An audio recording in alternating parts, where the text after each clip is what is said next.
देवडूंगरी दर्शन के बाद अब हम चलते हैं आगे की ओर, जो हमारा सफ़र है शिवाड़ का। वहाँ ये इसरदा, शिवाड़ के जो नज़दीकी रेलवे स्टेशन है वो इसरदा का है, जो ये बना हुआ है सामने। तो आप जब भी ट्रेन से आएँ तो इसरदा रेलवे स्टेशन पर ही आए। फिर यहाँ से लगभग 3 किलोमीटर की दूरी पर जो घुश्मेश्वर महादेव का मंदिर है शिवाड़, वो स्थित है। ये जो सामने की और जो पहाड़ी दिख रही है ये देवगिरी पर्वत के नाम से जानी जाती है, और ये पीछे की ओर से जो शिवाड़ का किला है वो दिखाई दे रहा है। मंदिर इसके दूसरी साइड है। देवगिरी जो पर्वत है इसके जो पत्थर हैं वो सफ़ेद रंग के हैं, आपको दिख भी रहे होंगे। शिवाड़ का जो वर्णन है वो शिव पुराण में भी वर्णित है।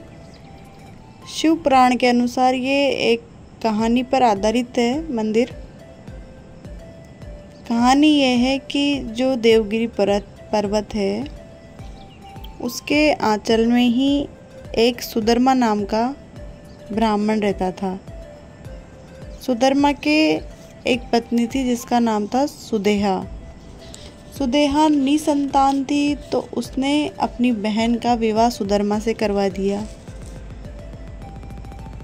तो सुदेहा की जो बहन थी घुश्मा, वो शिव भक्त थी। तो शंकर भगवान उसकी भक्ति से प्रसन्न होकर उसको वरदान दिए, और वरदान में उसको पुत्र रत्न की प्राप्ति हुई। तो जैसे ही उसको पुत्र प्राप्त हुआ तो सुदेहा घुश्मा से ईर्ष्या करने लगी। ईर्ष्या के चलते उसने घुश्मा के पुत्र की हत्या कर दी और पास के ही स्थित तालाब में उसको फेंक दिया। घुश्मा शिव की भक्त थी, शंकर भगवान की, तो भगवान की प्रार्थना करने लगी।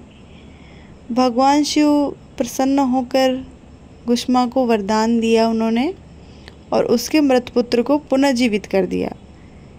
इसके पश्चात घुश्मा ने भगवान से कहा कि आप भगवान लोगों की रक्षा के लिए यहीं पर इसी स्थान पर निवास करें।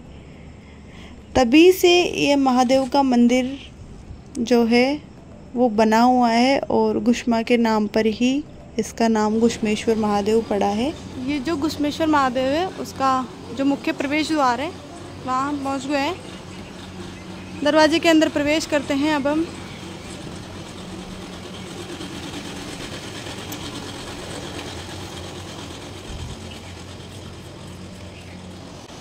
ये मंदिर का अंदर का प्रांगण है जहाँ पर शंकर भगवान की प्रतिमा लगी हुई है। ये वैसे तो फाउंटेन है जो अभी फ़िलहाल बंद है।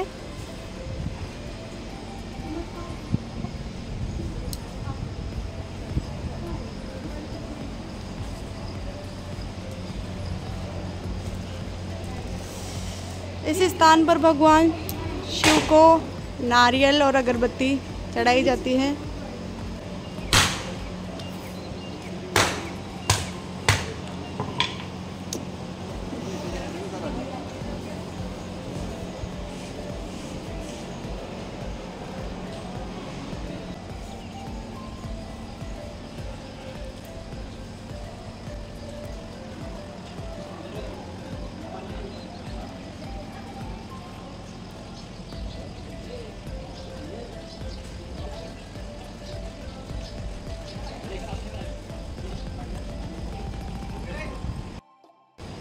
हमने भी नारियल और अगरबत्ती यही लगा दी है। नारियल का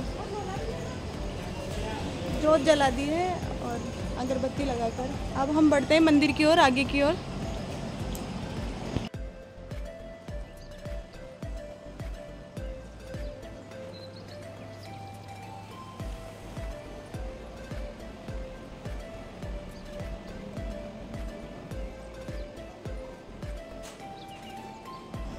औरंगजेब और अलाउद्दीन खिलजी के शासनकाल में इस मंदिर पर कई बार आक्रमण भी हुए हैं और इसकी रक्षा चौहानों ने की थी उस वक्त। उस वक्त के जो मंदिर के खंडित भाग हैं वो आज भी मंदिर में रखे हुए हैं। कई प्रतिमाएं हैं जो खंडित हैं, वो यहीं रखी हुई है। शिलालेख हैं, वो मंदिर में ही रखे हुए हैं। अब हम आ गए हैं मंदिर में। ये 12वें ज्योतिर्लिंग के नाम से जाना जाता है और यहाँ जो शिवलिंग है वो एक गड्ढे में है, तो प्रत्यक्ष रूप से उसके दर्शन नहीं हो पाते हैं, इसलिए सामने की ओर एक मिरर लगा हुआ है। उसमें जो शिवलिंग है उसके दर्शन सभी भक्त करते हैं।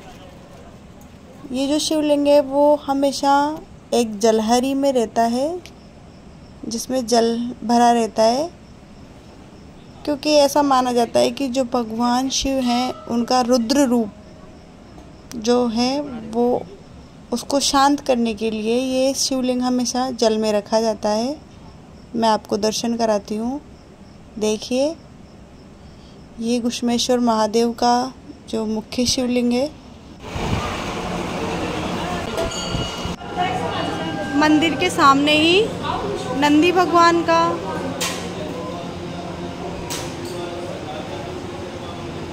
लोग इनके कान में अपनी मनोकामनाएं बोलकर भगवान शिव तक पहुंचाते हैं।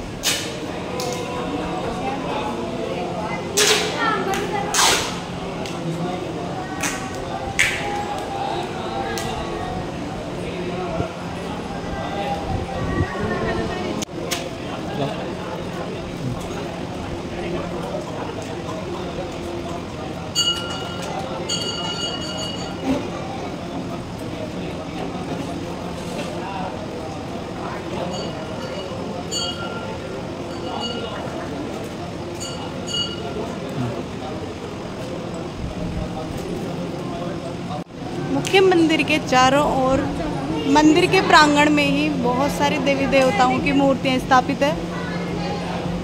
बहुत सारे छोटे छोटे मंदिर यहाँ बने हुए हैं। ये काफ़ी प्राचीन मंदिर है।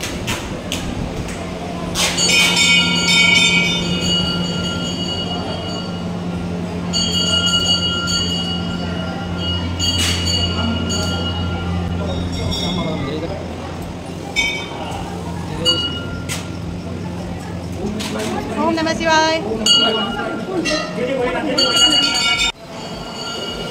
भजन वगैरह करने के लिए यहाँ बहुत बड़ा हॉल बनाया गया है, जहाँ भजन संध्या और श्रद्धालु लोग विश्राम करते हैं। यहाँ मंदिर में ही चारों ओर अनेक देवी देवताओं के छोटे छोटे मंदिर बने हुए हैं, जिनमें शंकराचार्य जी,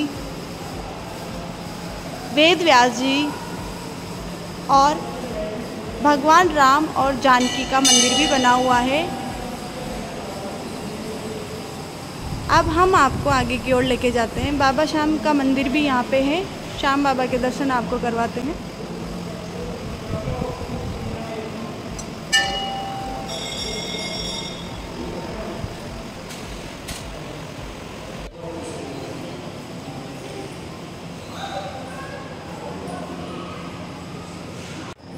मुख्य मंदिर परिसर के चारों ओर भगवान शिव के अनेक मंदिर बने हुए हैं। ऐसी मान्यता है कि ये शिवलिंग पास में ही स्थित तालाब में निकले थे, जिनको यहाँ स्थापित कर दिया गया है। ये भगवान शिव के ही मंदिर हैं अलग अलग। ये जो शिवलिंग है ये इस बात का प्रमाण है कि यहाँ जो 12वां ज्योतिर्लिंग है वो यहीं शिवाड़ को माना गया है।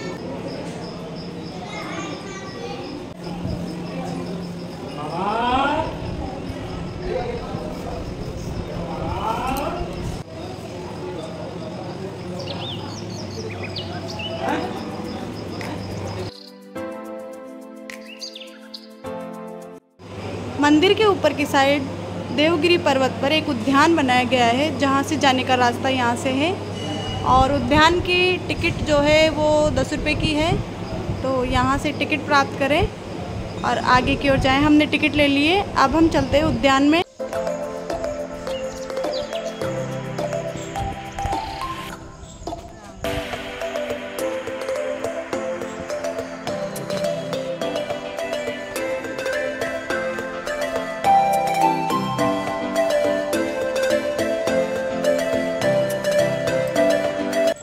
उद्यान बनाया गया है। यहाँ सभी देवी देवताओं की जो प्रतिमाएं हैं वो हैं यहाँ।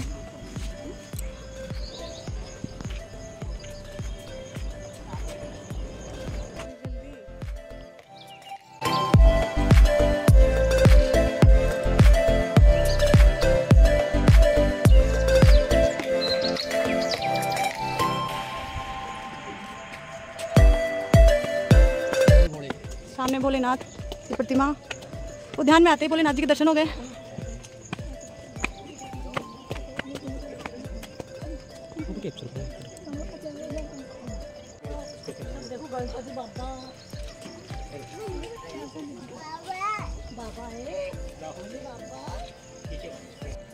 ये उधर माता लक्ष्मी का मंदिर, और इधर जो कृष्ण भगवान है, उन्होंने जो कालिया नाग है उसका वध किया था, उसकी प्रतिमाएं।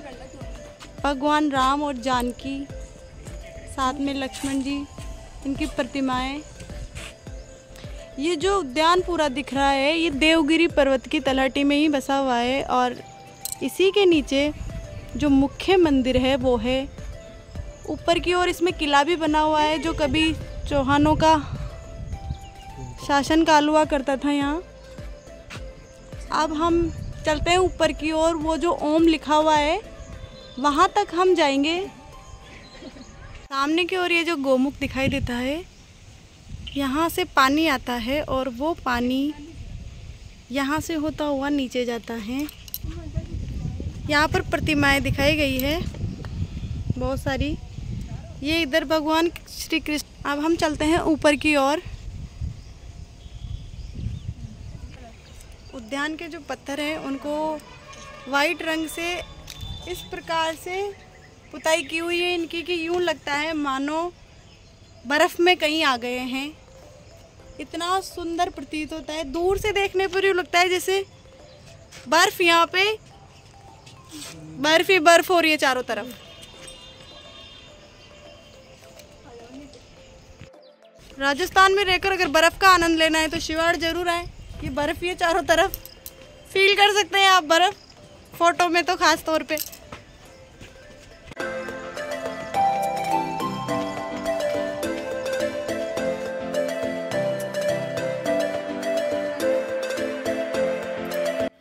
इधर ये भगवान श्री कृष्ण की प्रतिमा।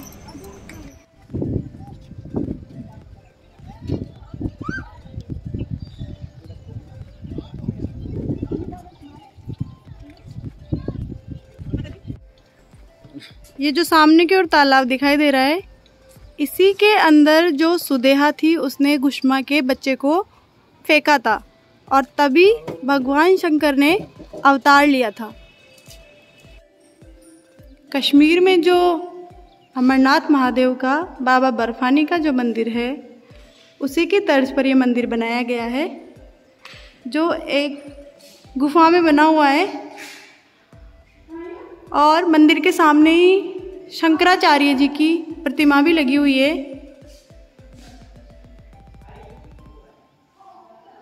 अब हम चलते हैं आगे की ओर।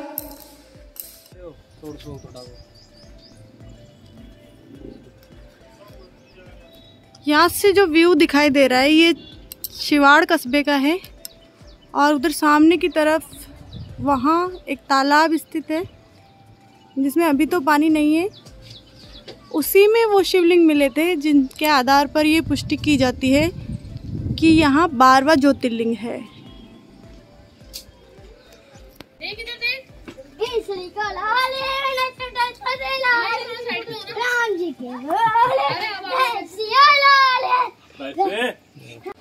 यात्रियों को यहाँ ठहरने के लिए धर्मशालाएं भी बनी हुई है। राजस्थान की जर्नी में अब हम चलते हैं आगे की ओर। अगला वीडियो जल्दी ही आएगा।